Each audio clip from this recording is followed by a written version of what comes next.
안녕하십니까. 네, 반갑습니다. 네, 우리가 그동안 이제 복음 전도 집회 말씀을 1편부터 시작을 해서 8편까지 했습니다.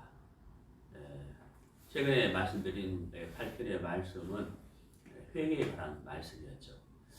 오늘 이제 복음 전도 집회 중에서 가장 중요한 말씀, 복음, 영원한 속죄에 대해서 같이 말씀을 나누려고 합니다.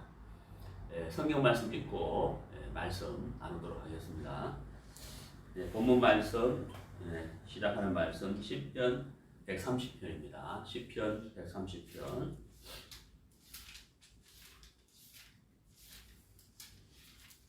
네, 10편 130편 3절부터 읽겠습니다. 3절 여호와여 주께서 죄악을 감찰하실진대 주여 누가 서리이까? 그러나 사유하심이 주께 있음은 주를 경외케 하심이니라. 네. 지난 8편에서 우리가 이제 회개에 관한 말씀을 제가 전했습니다. 그때 마지막 부분에 방금 읽은 이 시편 130편 3절과 4절 말씀을 전했습니다.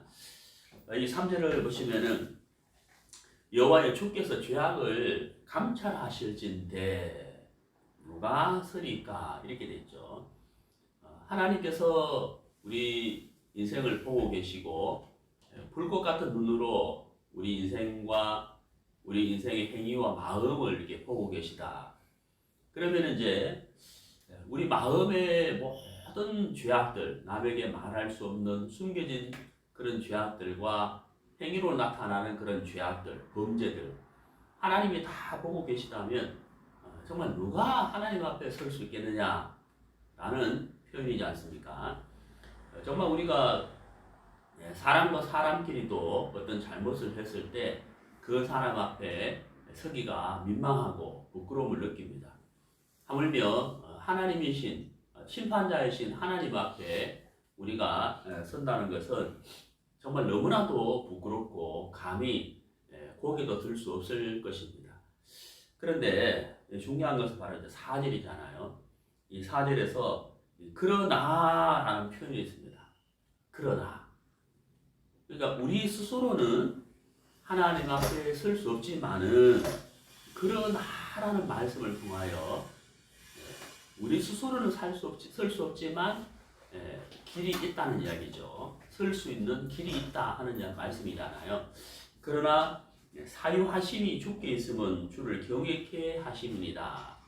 여기서 사유하심이 주께 있다라고 말씀을 하고 있습니다. 그러니까 우리가 죄를 지은 죄인이지만 우리 스스로는 하나님 앞에 설 수 없지만 하나님께서 우리의 죄를 사해 주신다면 우리는 하나님 앞에 설 수 있다. 하나님이 길을 열어주시면 가능하다는 얘기잖아요. 자, 입법자가 있죠. 입법자. 법을 만드신 분. 하나님은 우리에게 입법자입니다. 법을 만드신 분입니다. 그런데 또 심판자이시기도 하죠.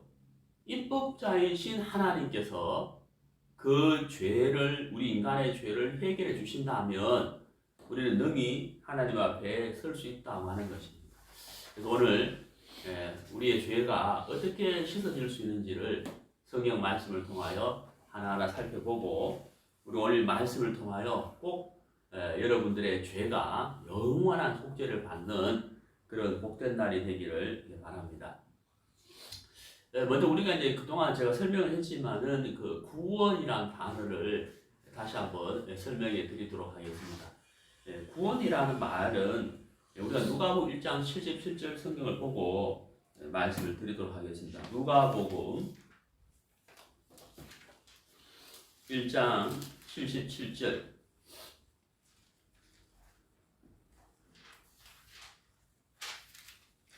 누가복음 1장 77절 주의 백성에게 그 죄 사함으로 말미암는 구원을 알게 하리니 이는 우리 하나님의 긍휼을 인함이라. 자, 여기 이제 77절에요. 누가복음 1장 77절에 이 구원에 대한 단어가 나왔는데 죄 사함으로 말미암는 구원 이렇게 되어 있습니다. 자, 죄 사함으로 말미암는 구원이다. 자, 우리가 이제 예수님을 믿음으로 구원을 받는다라고 표현을 합니다. 구원을 받는다는 말은 건짐을 받는다는 말이죠. 건짐을 받는다. 자, 물에 빠져 있는 어떤 사람이 물에서 스스로 나올 수가 없습니다. 그럼 이 사람을 누군가가 건져내어야 이 사람은 살게 되죠. 그때 이 사람을 건져낼 수 있는 구조대, 일부 구조대, 1부 구조대에 의해서 이 사람이 물에서 건짐을 받게 되면 건짐을 받았다, 구조받았다 라고 표현을 합니다. 성경에서 말씀하시는 구원, 예수님을 믿고 구원을 받는다고 하는 이 구원을 받는다는 말은 물에 빠져있는 상태가 아니라 죄에 빠져있는 상태죠. 죄. 우리 인생이 죄에 빠져있는데 죄에서 건짐을 받는다라는 뜻입니다. 구원을 받는다는 말은 죄에 빠져있는 인생이 죄에서 건짐을 받는다라는 뜻이죠. 그래서 방금 읽은 이 누가복음 1장 77절에서요. 이 구원에 대해서 뭐라고 설명했느냐 하면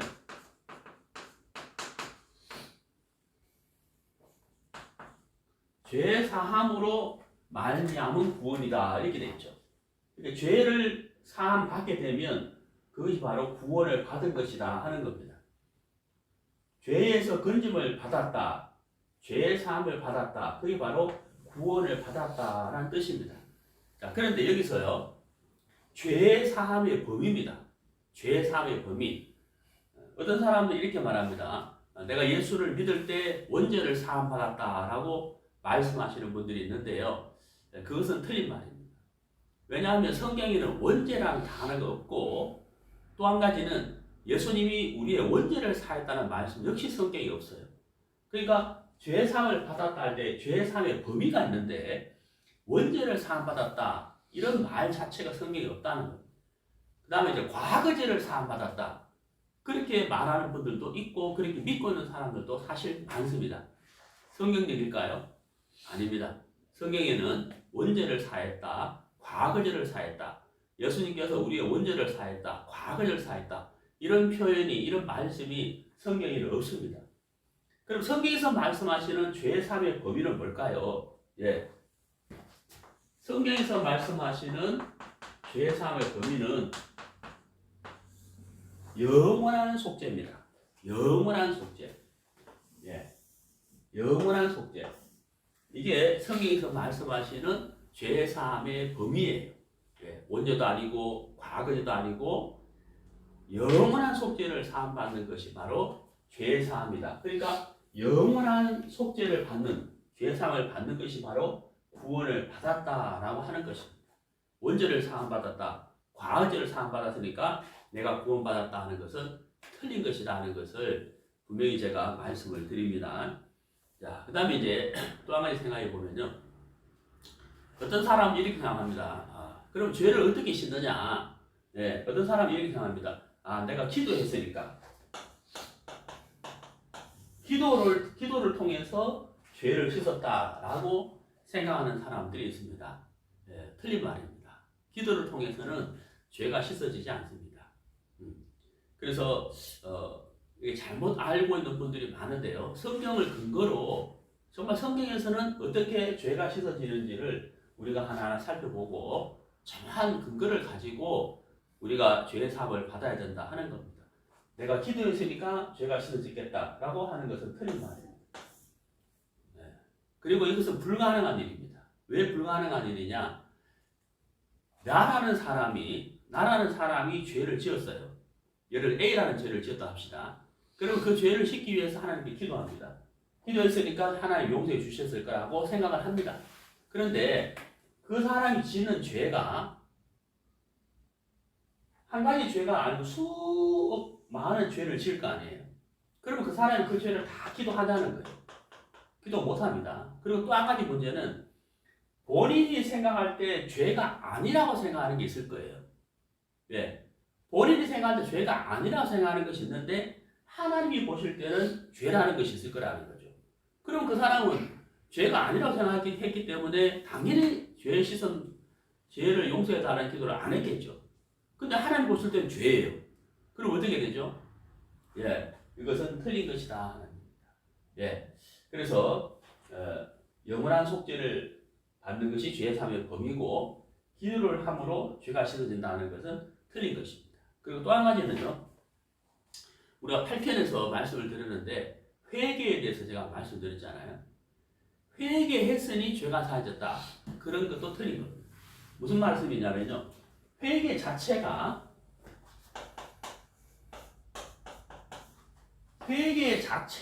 죄 사함은 아니라는 거예요. 제 말 이해가십니까? 회개했으니 죄가 사해졌을 것이다 라는 것은 틀린 겁니다. 회개 자체가 죄 사함은 아니라는 거죠. 회개는 돌아서는 것입니다. 하나님 앞에 내가 더럽고 좋아하고 악한 인생이기 때문에 너무나도 하나님 앞에 악한 죄인으로서 더 이상 이 길을 걸어가서는 안 되겠다 라고 마음에서 돌아서는, 그래서 죄악된 삶에서 하나님을 향하여 돌아서는 것이 바로 회개지, 회개 자체가 죄사함은 아니다. 그러면 죄사함은 우리가 어떻게 받는 것이냐, 어떻게 죄가 씻어지는 것이냐 하는 거예요. 자, 한번 우리가 생각해 보도록 하겠습니다.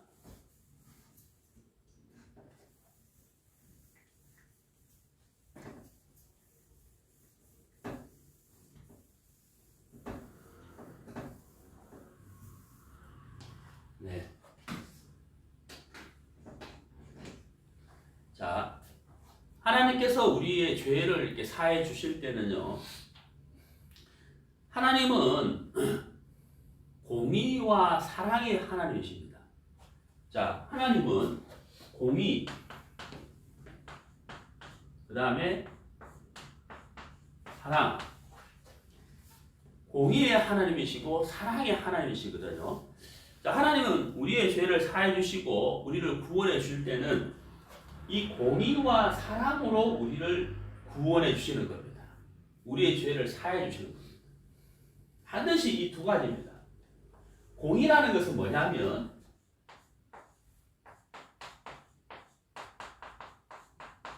심판을 말합니다. 하나님은 공의의 하나님이시고 사랑의 하나님이시거든요. 우리의 죄를 사해 주시고 우리를 구원하실 때 공의와 사랑으로 우리의 죄를 사해 주시고 구원해 주신다는 겁니다. 공의라는 것은 뭐냐면 심판을 말합니다. 심판이라는 것은 무엇이냐? 자, 성경을 한번 찾아보시죠. 로마서입니다. 로마서 6장.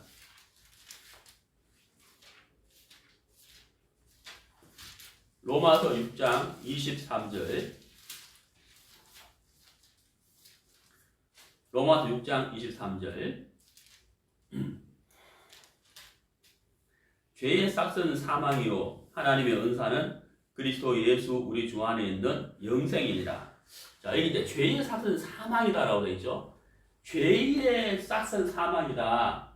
죄의 싹은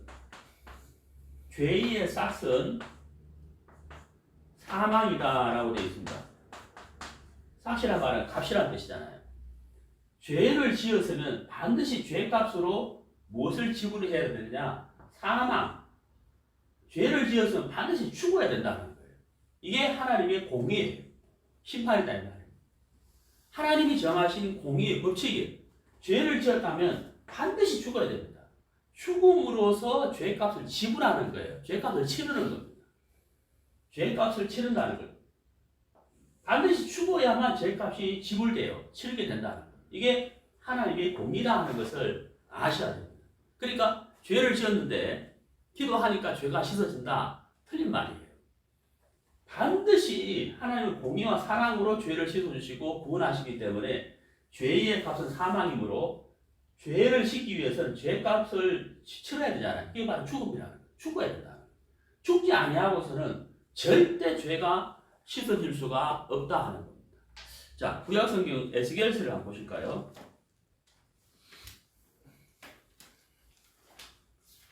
에스겔서 18장 에스겔서 18장 20절. 범죄하는 그 영혼은 죽을지라. 자, 범죄하는 그 영혼은 그다음 뭐라 되어 있습니까? 죽을지라라고 되어 있잖아요. 그러니까 이게 바로 하나님의 공의라는 거예요. 예, 죄의 값은 사망이다. 범죄하는 영혼은 반드시 죽을지라. 죄의 값을 치르기 위해서는 죽어야 된다는 거예요. 그것이 바로 하나님이 공의라는 거예요. 하나님이 공의다 하는 겁니다. 자, 그렇다면 보세요. 예, 죽는다는 것은 죄의 값을 치르기 위해서는 죽어야 되잖아요. 그러니까 죽는다는 것은 구체적으로 무엇을 이야기하느냐? 자, 레위기를 한번 보시겠습니다. 레위기 17장 11절. 자, 레위기 17장 11절입니다. 11절입니다.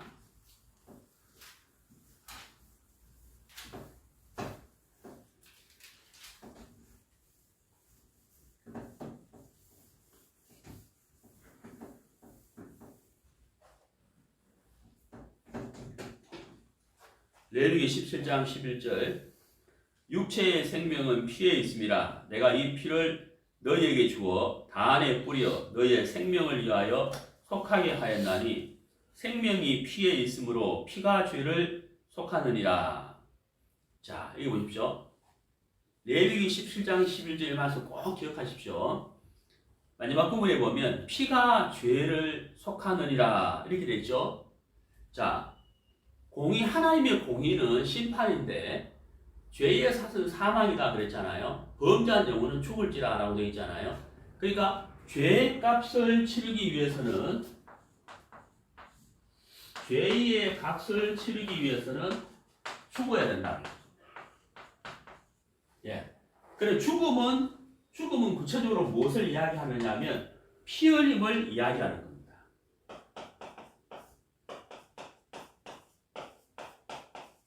피 흘림입니다. 그리고 이것이 바로 하나님의 공의예요. 죄값을 치르기 위해서는 죽어야 되고 죽음은 구체적으로 뭐냐면 피 흘림이에요. 피 흘림. 그래서 레위기 방금 읽은 레위기 17장 11절에 피가 곧 죄를 사한다라고 하셨잖아요. 피가 곧 죄를 사한다는 거죠. 그리고 또 한 가지요. 히브리서 9장 22절을 또 한번 보시겠습니다. 자, 히브리서 9장 22절.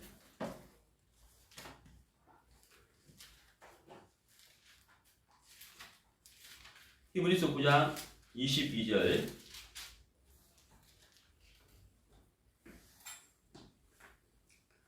율법을 쫓아 그의 모든 물건이 피로서 정결케 되나니 피 흘림이 없은즉 사함이 없느니라.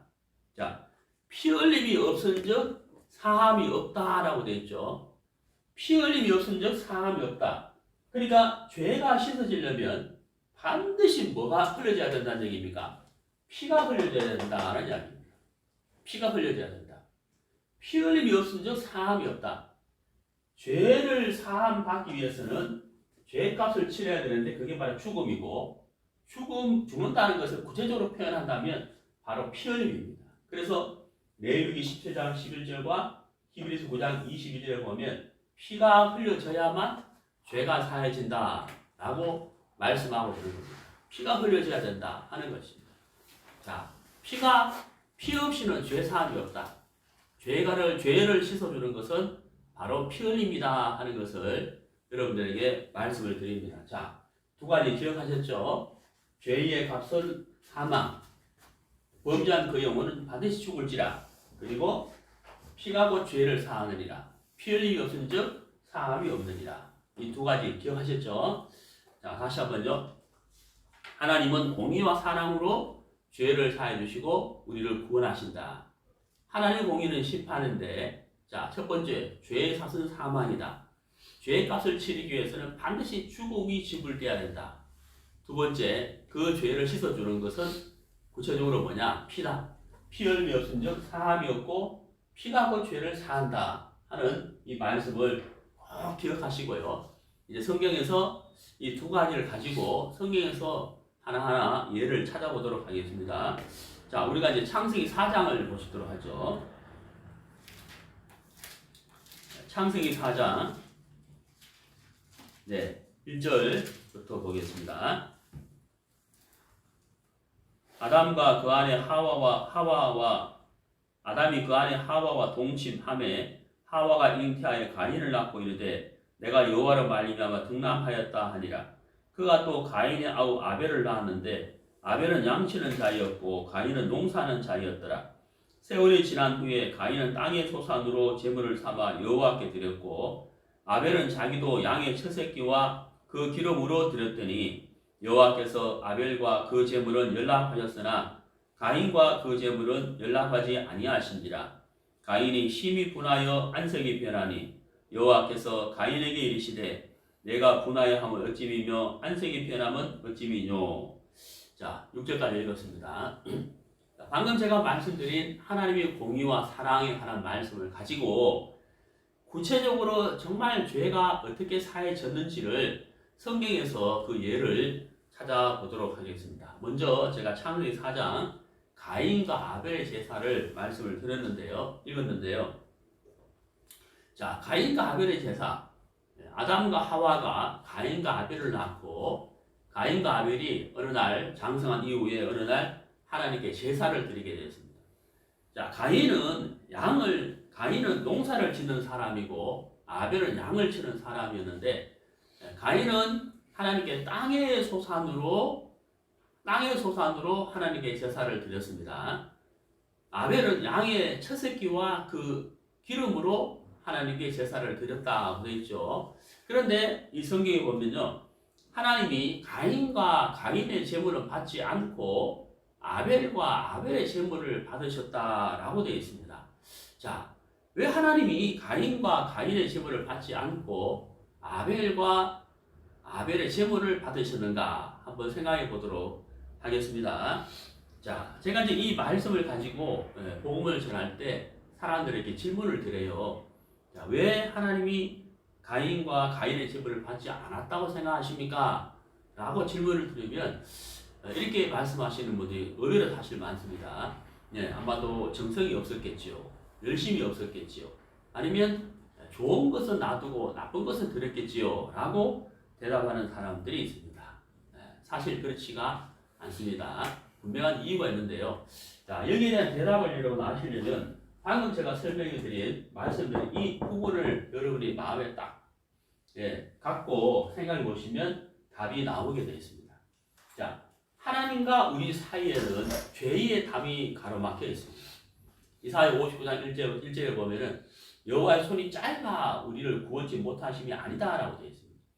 하나님과 우리 인간의 사이에는 죄의 담이 가로막혀 있는 거예요. 이 죄의 담이 무너져야 되는 겁니다. 그래야 하나님과 화목이 되고 교통이 된다는 거죠.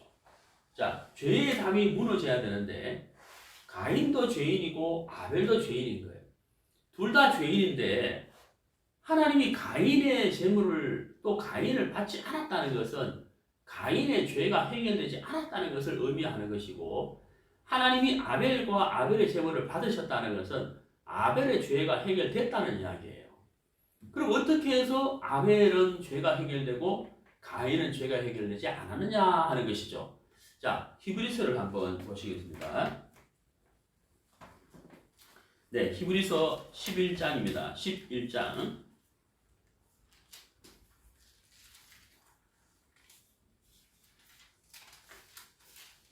자, 히브리서 11장 4절입니다. 믿음으로 아벨은 가인보다 더 나은 제사를 하나님께 드림으로 의로운 자라 하시는 증거를 얻었으니 하나님이 그 예물에 대하여 증거하심이라. 저가 죽었으나 그 믿음으로서 오히려 말하느니라. 자, 이렇게 되어 있죠. 자, 여기 보면 이제 히브리서 11장은 믿음의 장인데 믿음으로 산 사람들의 삶을 간략하게 기록을 했습니다. 여기 보시면요, 믿음으로 아벨은 이렇게 되어 있죠. 아벨은 하나님께 제사를 드렸는데 믿음으로 드렸다는 거예요. 믿음으로 드렸기 때문에 가인보다 더 나은 제사를 드렸다. 여기서 더 나은이란 말은 가인의 제사보다 나았다, 좀 나았다, 품질이 더 좋았다 이런 뜻이 아닙니다. 이런 뜻이 아니고 아벨과 비교할 수 없는 제사를 드렸다. 어떻게? 믿음으로 드렸다. 자, 여러분, 믿음으로 드렸다는 것은 하나님이 기뻐하시는 제사를 드렸다는 뜻이거든요.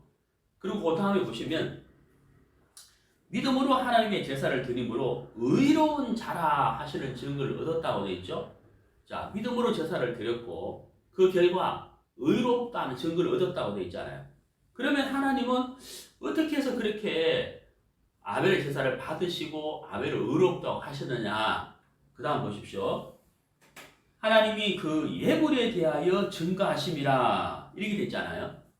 하나님이 아벨의 제사를 받으신 것은 그 예물을 보시고 아벨을 받으셨다는 뜻이에요. 예물이 증거한다고 되어 있잖아요. 자, 여러분 여기서 중요한 것이 있는데요. 뭐냐면 하나님이 아벨을 보셨죠. 자, 하나님이 아벨을 보셨습니다. 아벨을 보시고 아벨의 어떠함을 보시고 아벨을 받으신 것이 아니라는 거예요. 제 말 이해가십니까? 아벨의 정성이나 아벨의 열심이나 아벨의 어떠함, 아벨의 그 인간의 어떠함을 보시고 하나님이 받으신 것이 아니라는 거예요. 하나님은 무엇을 보시느냐? 예물이라고 했죠. 예물이 증거한다라고 되어 있습니다. 예물. 자, 여러분, 하나님은 아벨을 보신 것이 아니라 예물을 보셨다는 거죠. 예물이 증거한다고 되어 있죠. 아벨의 어떠함을 통해서 받으신 것이 아니라 예물을 보셨다는 거죠. 물론 아벨은 믿음으로 제사를 드리죠. 그 믿음은 하나님 보신 건 사실입니다. 믿음을 보신 것이지 아벨의 인간의 어떠함을 보고 받은 건 아니라는 겁니다. 정말 알아들으셨습니까? 아벨은 믿음으로 드렸다 그랬잖아요. 그 믿음은 어떤 믿음이냐면 이 예물에 대한 믿음이에요. 예물에 대한 믿음. 예물에 대한 믿음은 뭐냐면 하나님이 이 예물을 보시고 기뻐하실 것이라는 것을 믿었다는 거죠. 제 말 이해가십니까? 자, 그럼 보십시오. 아벨은 예물을 드렸고 하나님은 이 예물에 대하여 증거하셨는데 이 예물을 보시고 하나님이 받으셨다라고 되어 있잖아요. 그럼 아벨이 드린 예물이 뭡니까? 양의 처새끼와 그 기름이잖아요. 가인은요, 땅의 소산입니다. 여러분 보십시오. 제가 아까 말씀드렸지 않습니까?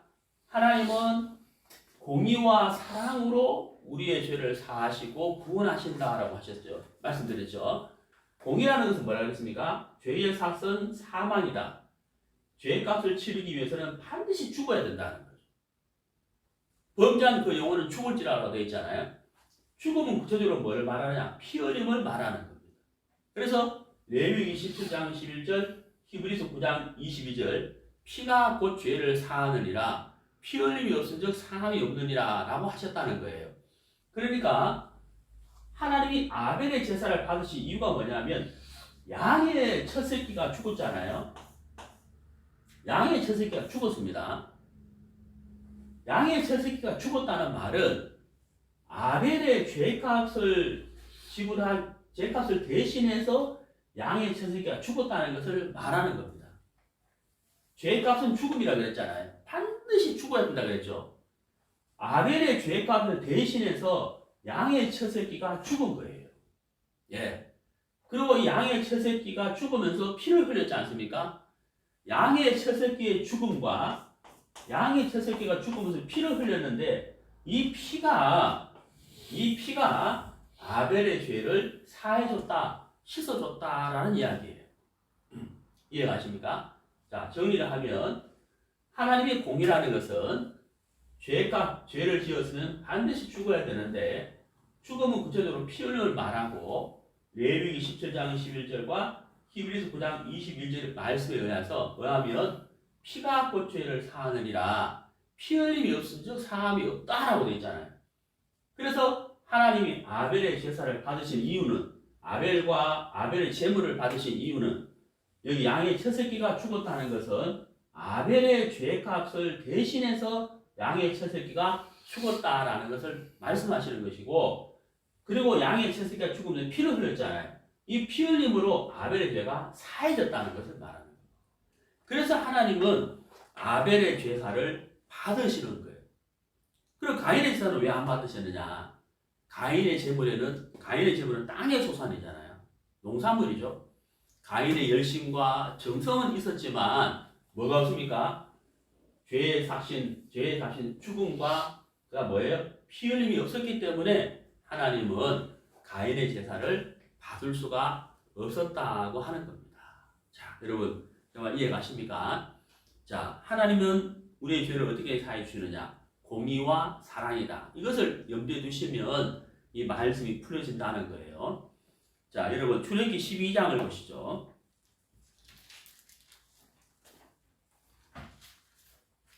출애굽기 12장 13절을 보시겠습니다.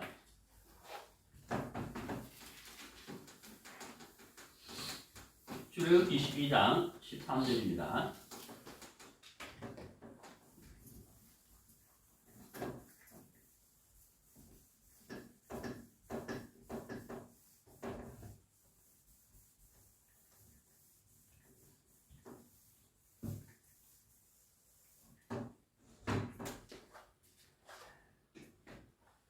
네, 출애굽기 12장 13절 보시죠.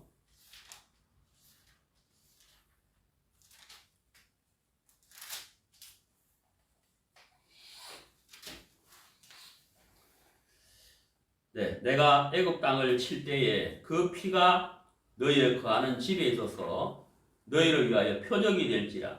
내가 피를 볼 때에 너희를 넘어가리니 재앙이 너희에게 내려 멸하지 아니하리라. 네. 네, 이제 이스라엘 백성들이 이집트 애굽에서 약 430년 동안 종살이를 한 적이 있습니다. 종살이를 한 적이 있는데 그 종살이가 너무 힘들고 괴로워서 하나님께 기도했는데 하나님은 모세라는 사람을 보내어서 그 모세의 인도를 받아서 이스라엘 백성들이 애굽에서 나오게 됩니다. 해방을 받게 되죠. 그것을 기록한 것이 바로 출애굽기입니다. 애굽에서 나온 것을 기록했다고 해서 출애굽기라고 하는데요. 자, 이스라엘 백성들이 이제 애굽에서 이제 나오게 되는데 하나님은 모세를 통해서 이집트 왕 바로 왕에게 10가지의 재앙을 내리게 됩니다. 모세가 바로 왕에게 10가지의 재앙을 내리겠다고 미리 말을 했는데 그 10가지 재앙을 내리는 동안에 바로 왕이 이스라엘 백성들을 내보내지를 않습니다. 해방을 시켜주지 않았습니다.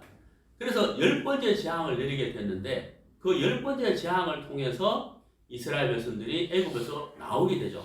해방을 받게 됩니다. 그 10번째 재앙이 뭐냐면 애굽에 있는 첫 번째 태어난 짐승과 첫 번째 태어난 사람이 다 죽는다는 거예요. 그게 10번째 재앙이거든요. 근데 하나님은 항상 심판을 하실 때 그 심판을 피할 수 있는 길을 주시거든요. 심판을 피할 수 있는 길을 주시는데 그것이 바로 뭐냐면 집집마다 장자를 위해서 양의 채새끼를 잡고 그 양의 채새끼의 피를 문 임방 좌우 설주에 발라라. 그러면 하나님이 심판하실 때 그 집의 장자를 심판하지 않고 넘어가신다는 거죠. 넘어가신다는 거죠. 영어로 패스 오버, 유월, 넘어가신다는 거죠. 그래서 그날을 바로 유월절이라고 하는 겁니다. 자, 출애굽기 12장 13절 다시 보시겠습니다. 내가 애굽 땅을 칠 때에 그 피가 너희의 거하는 집에 있어서 너희를 위하여 표적이 될지라. 내가 피를 볼 때에 너희를 넘어가리니 재앙이 너희에게 내려 멸하지 아니하리라. 자, 이 보십시오. 하나님은 애굽 땅을 칠 때에 피를 본다라고 되어 있죠. 피. 자, 왜 하나님이 애굽 땅을 심판하실 때 왜 하필이면 피를 보실까요? 자, 제가 말씀드렸죠. 하나님은 공의와 사랑으로 죄를 사해 준다, 구원해 준다라고 말씀드렸잖아요. 그러니까 죄의 삭은 사망이고 피 흘림이 없은즉 사함이 없다. 피가 곧 죄를 사한다라고 되어 있잖아요. 하나님이 애굽 땅을 심판하실 때, 장자를 심판하실 때 피를 보시는 이유가 뭐냐? 피를 보시면 심판하지 않고 재앙을 내리지 않고 넘어간다고 하셨잖아요. 왜냐? 피가 죄를 사하기 때문이죠. 그렇죠? 자, 한번 생각해 보도록 하겠습니다.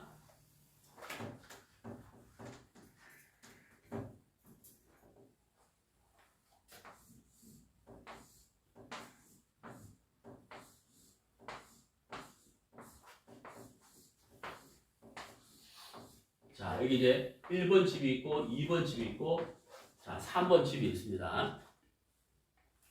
자, 하나님이 심판하신다는 이야기를 듣고 집집마다 자기 장자와 첫 번째 태어난 짐승이 죽지 않도록 하기 위해서 준비를 했습니다. 자, 1번 집은 어떻게 준비를 했느냐? 하나님 우리 아들 살려주세요. 2대 독자입니다. 하면서 하나님께 기도를 열심히 했어요. 간절히 기도했습니다. 예. 우리 아들 살려달라고 간절히 기도했습니다. 자, 2번 집은 하나님께 전 재산을 헌금으로 드릴 테니 우리 아들 살려주십시오 라고 기도하면서 헌금을 했습니다. 예, 헌금을 했습니다. 자, 3번 집은 하나님의 말씀대로 양의 처새끼를 잡아서 양을 죽여 양의 피를 문 임방 좌우설지에 발랐습니다. 예, 발랐습니다. 자, 양을 죽여서 양의 그 피를 문 임방 좌우설지에 발랐습니다. 그 피를 이렇게 발랐습니다.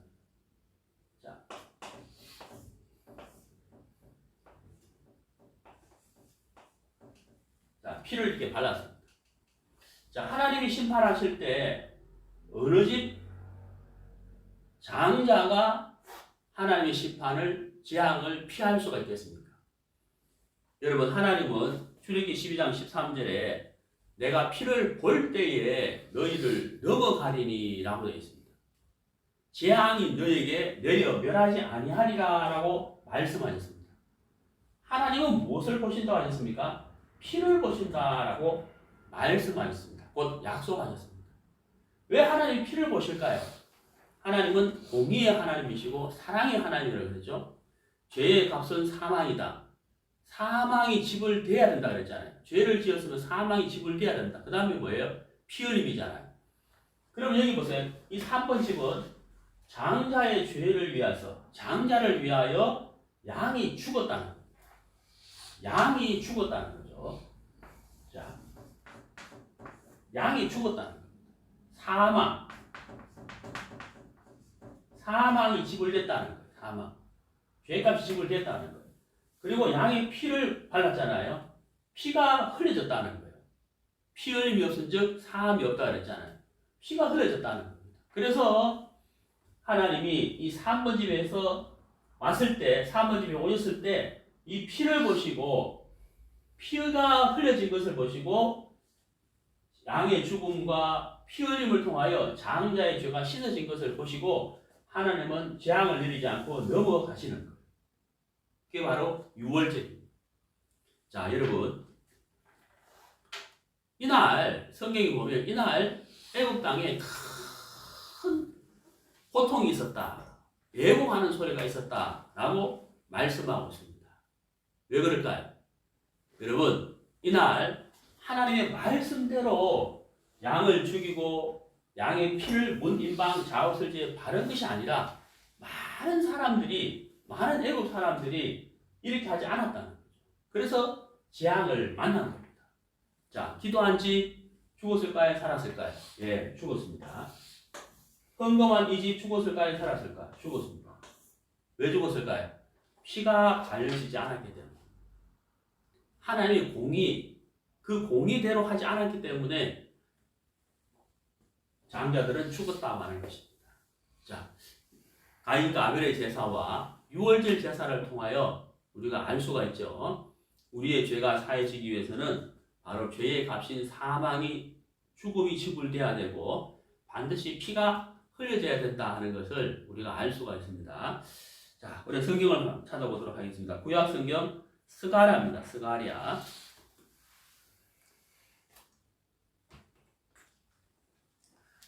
네, 구약 성경 스가랴서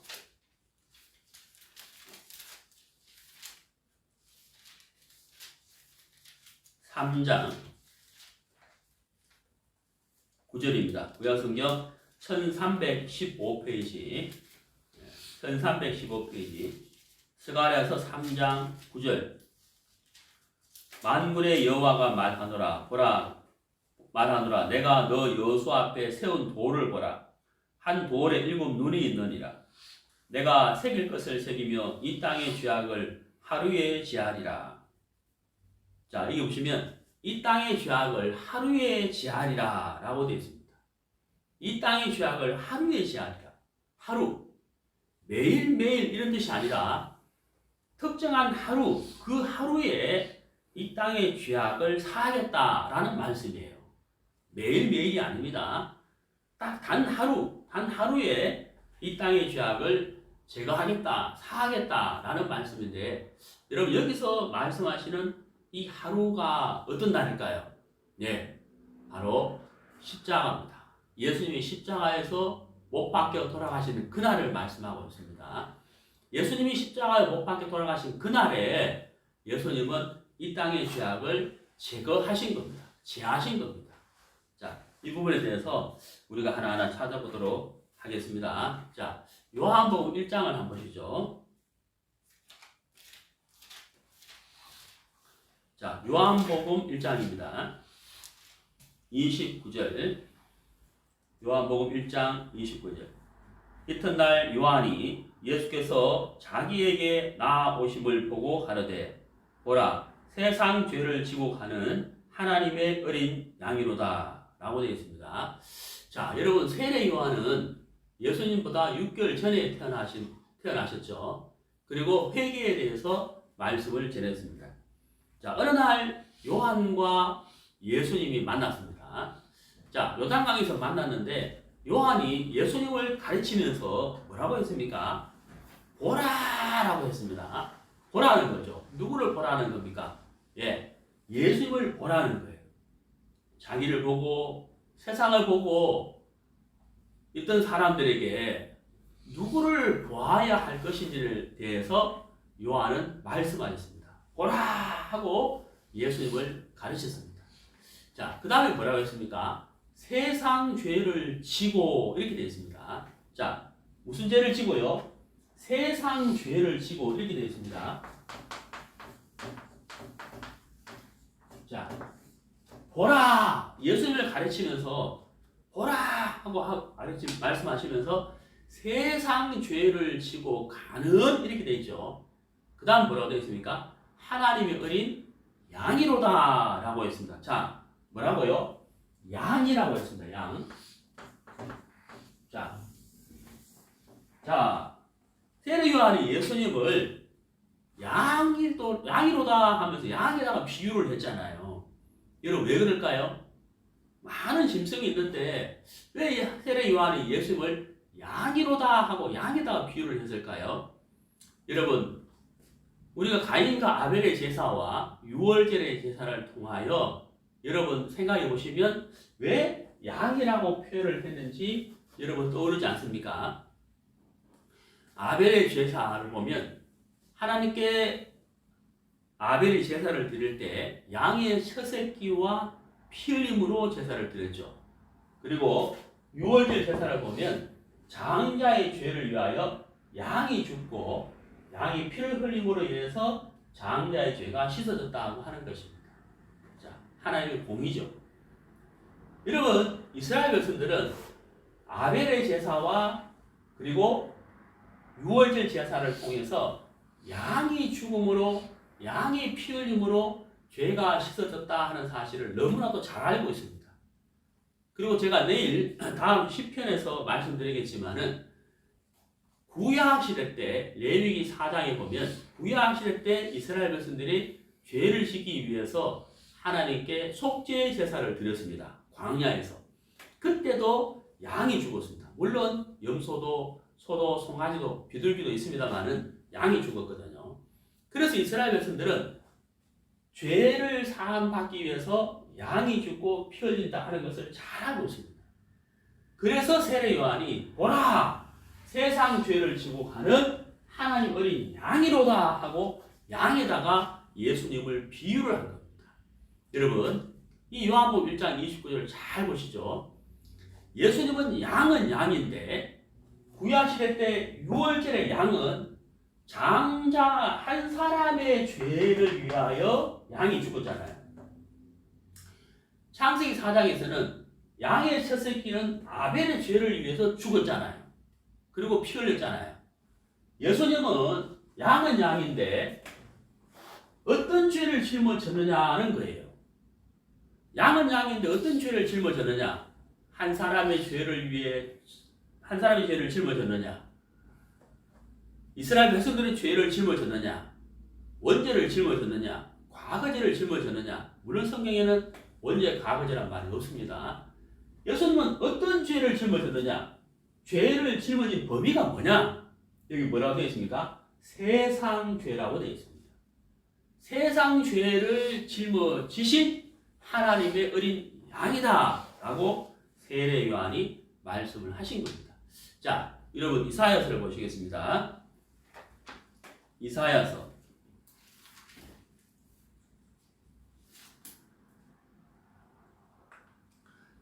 53장 6절 53장 6절 우리는 다 양 같아서 그릇 행하여 각기 제 길로 갔거늘 여호와께서는 우리 무리의 죄악을 그에게 담당시키셨도다. 자, 여기 이 말씀에 보시면요, 예수님은 세상 죄를 짊어지셨잖아요. 누가 예수님에게 죄를 넘겼을까요? 여기 이사야 53장 6절에 여호와께서는 이렇게 말씀하고 있습니다. 여호와께서는 우리 무리의 죄악을 그에게 담당시키셨도다. 하나님이 예수님에게 죄를 넘기신 거예요. 왜? 우리를 죄에서 건지기 위해서, 우리 죄를 씻어주기 위해서, 우리를 구원하시기 위해서 하나님께서 예수님에게 죄를 넘기셨다 하는 것입니다.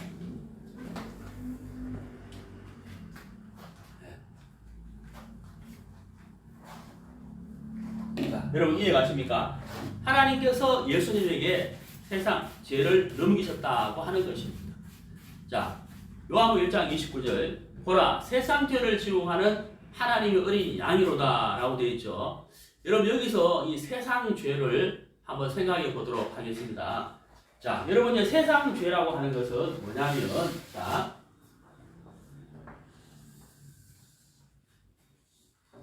자, 세상 죄라고 하셨잖아요. 세상 죄.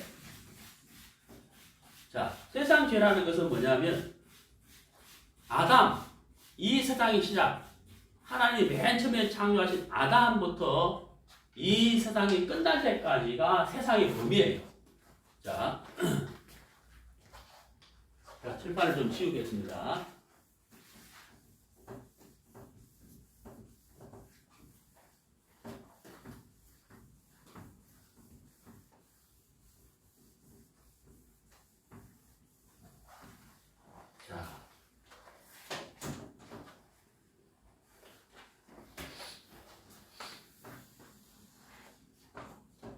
자, 세상이라는 것은 아담부터 이 세상의 끝, 아담부터 세상의 끝, 이 세상의 끝, 이게 바로 세상입니다. 세상. 자, 요한이 예수님 보고 세상 죄를 지고 가는 하나님의 어린 양이로다 라고 하셨잖아요. 세상 죄를 지고 가는 하나님의 어린 양이로다 라고 하셨잖아요. 예수님은 죄를 짊어지셨잖아요. 어떤 죄를? 세상 죄. 아담부터 이 세상의 끝. 이게 세상 죄입니다. 아담부터 세상의 끝까지 이 세상의 모든 죄를 예수님은 짊어지신 겁니다. 조금 전에 읽었던 이사야 53장에 여호와께서는 우리 무리의 죄악을 그에게 담당시키셨도다. 우리의 죄악을 예수님에게 맡기셨다. 예수님께 넘기셨다. 라고 되어 있잖아요. 여러분 주민센터에 가서 여러분들이 주민등록증을 잃어버렸는데 분실했는데 주민센터에 가서 주민등록증을 발급받으러 갔습니다. 아무나 해주는 게 아니죠. 가서 물으면 내가 주민등록증을 분실했는데 새로 발급받으러 왔습니다. 예, 3번 창구로 가세요. 그러잖아요. 주민등록증을 발급해주는 담당자가 있다는 거예요. 그 담당자에게 가야 되잖아요. 여러분, 예수님은 우리의 죄를 사해 주실 구원자, 사해 주신 구원자, 담당자예요. 그래서 하나님은 세상 죄를, 우리 무리의 죄악을 예수님에게 담당시키셨다는 거예요. 넘겨버렸다, 맡겼다는 거예요. 그러면 이제 여러분의 죄를 누가 해결을 해야 됩니까? 예, 예수님이죠. 왜요? 담당자란 말입니다. 자, 그래서 예수님은 세상 죄를 짊어졌어요. 보라, 세상 죄를 지고 가는 하나님의 어린 양이로다. 이렇게 돼 있잖아요. 아담부터 세상 끝까지 세상 모든 죄를 예수님이 짊어지신 겁니다. 그리고 예수님은 간음쟁이 잡힌 여자를 만나시고 우물가 여인도 만나시고 마리아와 마르다도 만나시고 많은 사람들을 예수님이 만나시고 말씀을 전하셨습니다. 그리고 예수님이 마지막에 십자가에 못 박혀 돌아가셨습니다. 자, 예수님이 십자가에 못 박혀 돌아가셨습니다. 예수님 십자가에 못 박혀 돌아가셨는데 예수님 몸에 뭐가 있습니까? 세상 죄가 있죠. 우리 눈에는 보이지 않지만 예수님이 세상 죄를 짊어진 상태에서 이곳저곳 다니시면서 말씀을 전하시다가 마지막에 십자가에 못 박혔습니다. 예수님이 십자가 못 박혀 있을 그때도 예수님 몸에 뭐가 있겠습니까? 죄가 있는 겁니다. 어떤 죄요? 세상 죄가 있는 겁니다. 자, 예수님이 십자가에 못 박혀 돌아가셨습니다. 왜죠? 죄 사함은 하나님이 공의와 사랑으로 된다 그랬습니다. 공의는 뭐라 그랬죠? 심판이라 그랬습니다. 죄를 지은 영혼은 반드시 죽어야 된다 그랬죠. 예수님이 십자가에 못 박혀 돌아가셨습니다. 왜 죽었을까요? 우리의 죄를 예수님이 짊어졌기 때문입니다. 우리의 죄를 대신 짊어졌기 때문에 아벨의 죄를 위하여 양의 첫 새끼가 죽는 것처럼 장자의 죄를 위하여 양이 죽는 것처럼 우리의 죄를 예수님이 짊어졌기 때문에 예수님이 십자가에서 죽으신 거예요. 예수님의 죽음, 이것은 뭐예요? 곧 나와 여러분, 이 세상의 모든 사람의 죄값을 지불하기 위한 죽음인 거예요. 하나님의 공이라는 거죠. 죄값을 지불하기 위해서 예수님이 돌아가신 겁니다. 죽으신 겁니다. 로마서 6장 23절 죄의 사슬은 사망이요 그랬잖아요. 죽었다는 거예요. 그렇죠? 그 다음에 피 흘림이 없은 즉 사함이 없다 그랬잖아요. 그래서 예수님이 십자가에서 못 박혀 돌아가실 때 물과 피를 쏟으셨다 그랬잖아요. 로마 군사가 창으로 예수의 옆구리를 찔렀습니다. 피와 물이 쏟아졌다는 거죠. 흘리셨다는 겁니다. 예수님 십자가에 피를 흘리심으로 이 세상의 모든 죄를 예수님은 깨끗하게 씻어버린 겁니다. 요한복음 19장 30절에 보면 예수님이 못 박혀 돌아가실 때 마지막으로 하신 말씀 다 이루었다라고 하신 겁니다. 다 이루었다. 이 세상의 모든 죄를 영원히 깨끗하게 씻어버렸다는 거죠. 자, 히브리서를 한번 보시죠. 히브리서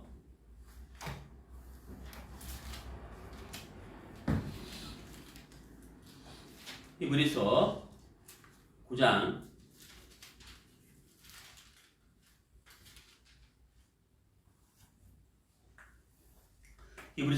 12절 염소와 송아지의 피로 아니하고 오직 자기 피로 영원한 속죄를 이루사 단번에 성소에 들어가셨느니라. 자, 여기 자기 피로 그랬죠. 예수의 피죠. 영원한 속죄를 이루사 이렇게 돼 있잖아요. 자, 여러분, 예수님이 세상 죄를 짊어지셨는데 십자가에 못 박혀 돌아가심으로 죄값인 죽음을, 죄의 사는 사망이잖아요. 죄값인 죽음을 지불했어요. 그리고 죄값을 지불하시고 피가 죄를 사시기 때문에 피 흘리셨잖아요. 예. 그래서 죽음과 피 흘림을 통하여 우리의 죄를 사해 주신 겁니다. 이때 사하셨을 때 우리의 죄를 사한 범위가 히브리서 9장 12절에 뭐라고 되어 있습니까? 영원한 속죄라고 되어 있습니다. 자, 여러분 무슨 속죄라고요? 영원한 속죄. 영원한 속죄라고 되어 있어요. 영원. 영원이라는 거 여러분 아세요? 우리의 과거, 우리의 현재, 그 다음에 미래, 내가 태어나서 죽을 때까지, 아담부터 말세까지 이 세상의 모든 죄를 영원히 씻어버렸다는 거죠. 영원히 씻어버렸다는 거죠. 아담부터 말세까지, 내가 태어나서 죽을 때까지 모든 죄를 영원히 씻어버렸다. 예수님의 몸의 죽음과 피 흘림으로 영원히 씻어버렸다는 거죠. 예. 이것이 바로 죄사함, 속죄예요. 영원한 속죄입니다. 자, 베드로 전서를 보시죠. 2장. 베드로 전서 2장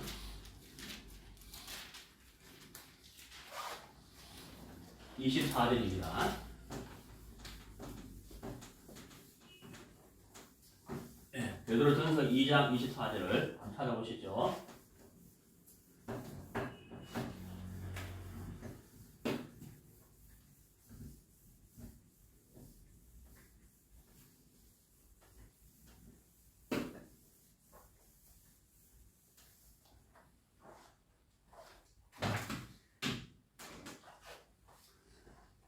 베드로전서 2장 24절 친히 나무 위에 달려 그 몸으로 우리 죄를 담당하셨으니 이는 우리로 죄에 대하여 죽고 의에 대하여 살게 하려 하심이라.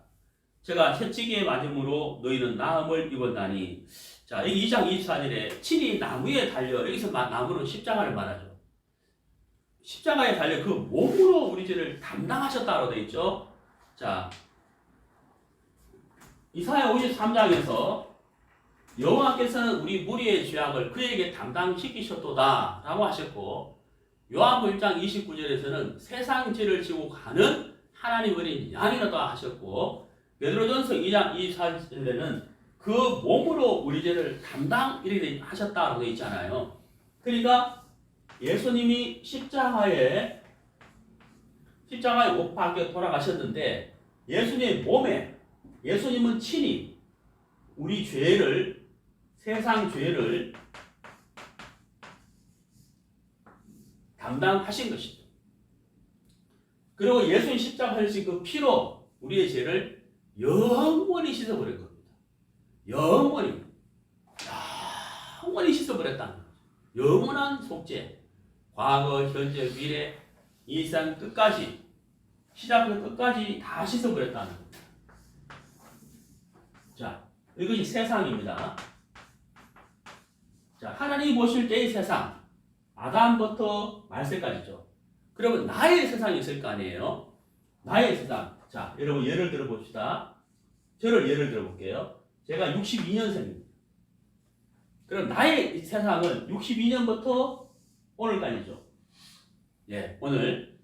그리고 오늘부터 내가 죽을 날이 있을 거 아니에요? 제가 죽을 날이 있겠죠. 이것이 저의 세상입니다. 여러분, 예수님은 아담부터 이 세상 끝, 말세, 이 세상 죄를 짊어졌습니다. 세상 죄를. 그럼 저의 세상은 세상 죄를 짊어진 예수님, 이 세상 죄가 아담부터 세상 끝까지인데 저의 세상은 이 안에 포함이 되는 거잖아요.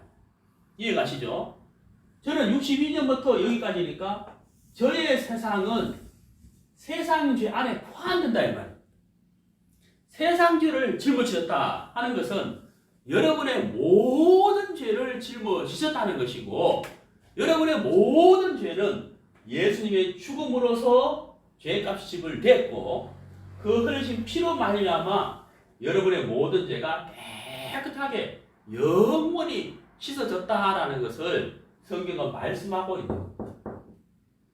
하나님은 여러분의 죄의 값을 예수님의 죽음과 피 흘리심으로 하나님은 받으셨어요. 자, 하나님은 어떻게 했다고요? 받으셨어요. 자, 하나님은 뭐라고요? 받으셨다. 하나님은 여러분의 죄값을 예수님의 십자가의 죽음과 피 흘림으로 받으셨어요. 하나님은 받으셨습니다. 받으셨으니까 하나님이 여러분에게 뭐라고 말씀하시겠어요? 죄값을 받으셨으니까 하나님이 여러분에게 뭐라고 말씀하시겠어요? 한번 보시죠.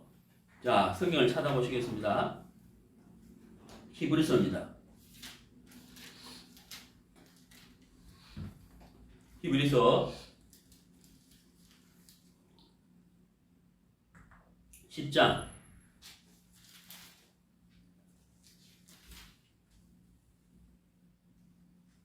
히브리서 10장 17절 저희 죄와 저희 불법을 내가 다시 기억지 아니하리라. 자, 여러분 기억지 아니하리라 라고 되어 있죠. 하나님은 우리의 죄를 기억한다 그랬어요? 기억하지 않는다 하셨어요? 기억하지 않는다, 기억지 아니하리라 라고 하셨잖아요. 왜 그렇죠? 하나님은 여러분의 죄값을 예수님의 육체의 죽음과 피 흘림으로 받으셨어요. 받으셨단 말입니다. 우리가 전기세를 내잖아요. 한전에서는 전기세를 받았죠. 받았기 때문에 이번 달 전기세를 더 이상 청구하지 않습니다. 왜? 받았기 때문입니다. 그런 것처럼 우리의 모든 죄값을 예수님의 십자가의 죽음과 피 흘림으로 하나님은 받으셨기 때문에 여러분의 죄를, 우리의 죄를 기억하지 않는 거예요. 왜? 받으셨기 때문에. 기억지 않는다는 거죠. 예, 정말 이해가십니까? 기억지 않으세요. 그래서 하나님 우리를 어떻게 하셨느냐? 예수님의 십자가의 죽음과 피 흘림 전에는 우리가 죄인이죠. 죄인이지만 하나님이 우리의 죄값을 예수님의 십자가의 죽음과 피 흘림으로 받으셨기 때문에 하나님이 우리를 어떻게 하셨느냐? 자, 여러분 로마서를 보시겠습니다. 자, 로마서 3장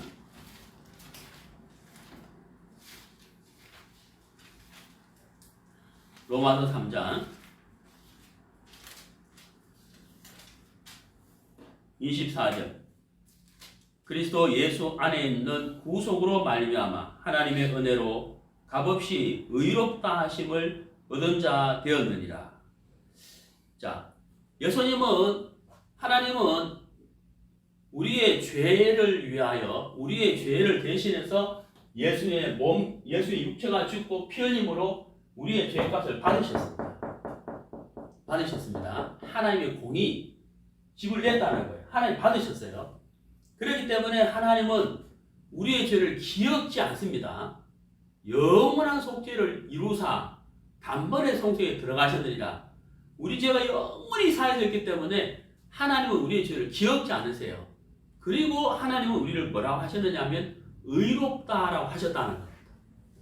우리는 원래 죄인인데 예수님의 십자가의 죽음과 피 흘림을 통하여 우리의 죄가 영원히 사해졌기 때문에 하나님은 우리를 의롭다라고 하신 겁니다. 자, 여러분 여기 로마서 3장 24절에 구속이라는 단어가 나오죠. 구속이라는 단어는 로마 시대 때 노예 제도가 있었습니다. 자, A라는 노예를 해방시켜 주기 위해서 B라는 사람이 A라는 노예의 주인에게 가서 이 노예의 몸값을 지불하고 사서 노예 정신을 찢어버리면서 이 사람에게 자유를 줍니다. 해방을 시켜줍니다. 그게 바로 구속이거든요. 구속. 그리스도 예수 안에 있는 구속이란 말은 우리는 죄의 종인데 하나님은 우리를 죄의 종에서 해방시켜주기 위해서 노예의 몸값을 지불하는 것처럼 예수님의 육체의 죽음과 피 흘림으로 값을 지불한 거예요. 우리의 죄값을 지불한 겁니다. 그래서 우리를 죄에서 해방을 시켰다 하는 것이 바로 그리스도 예수 안에 있는 구속입니다. 그래서 그리스도 예수 안에 있는 구속을 통하여 우리를 의롭다라고 하신 겁니다. 원래 우리는 죄인이지만 우리가 구원을 받음으로 죄삼을 받음으로 우리가 의인이 됐다 하는 것입니다. 그것이 바로 신분 변화죠. 하나님의 자녀가 됐다는 겁니다. 의인이 되었다. 구원을 받았다. 죄삼을 받았다. 영원한 속죄를 받았다 하는 것입니다. 자, 여러분 이사야서 38장을 보시죠.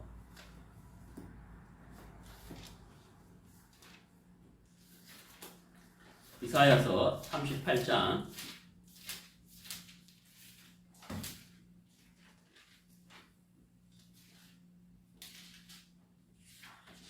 17절입니다.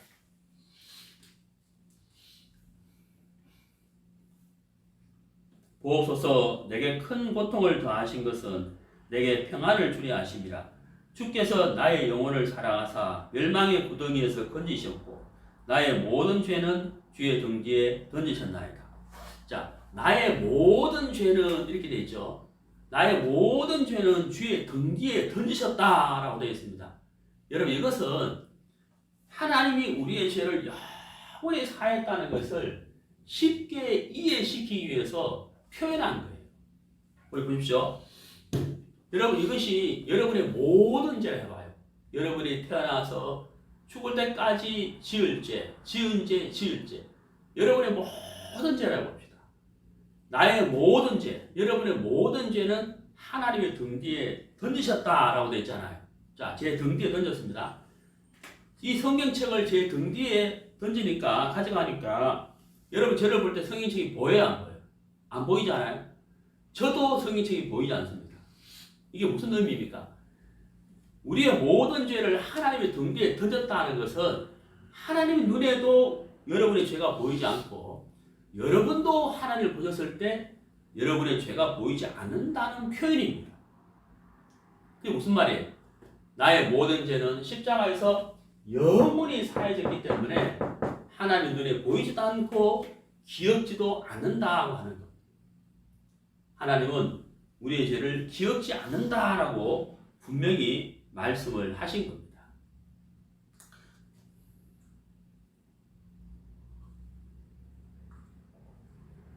자, 이사야 44장을 보시겠습니다. 이사야 44장 22절.